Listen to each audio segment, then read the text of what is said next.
Desidido si Liza Soberano na ipagpatuloy ang kanyang pangarap na umusbong ang karir niya abroad.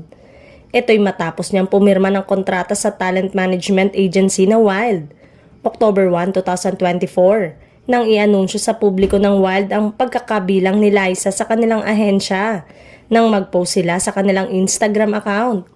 Saad nila sa kanilang post, kalaki pang litrato ng aktres, "We're so happy to welcome the talented Filipino-American actress Liza Soberano to our Wild family." Ang Wild Agency, ayon sa kanilang website, ay isang entertainment company, marketing agency, and music label which aims to connect Asian American artists and talent worldwide with a focus on Southeast Asia, South Korea, and the United States. Taong 2022 nang mabuo ang ahensya. Ang pagpirma ng kontrata ni Liza sa Wild ay nangyari na makaraan niyang umalis sa poder ng Careless Music. Ang Careless Music ay isang record label at talent management company na pinamumunuan ng actor-singer na si James Reid.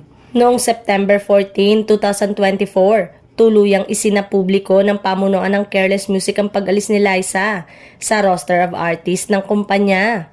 Maaalalang pumirma ng kontrata si Liza sa Careless Music matapos niyang magdesisyong hindi mag-renew ng kontrata sa Star Magic, ang talent management arm ng ABS-CBN, at sa co-manager na si OG Diaz. Samantalang nakabalik naman ang aktor kamakailan sa ABS-CBN kung saan ang una niyang naging tahanan.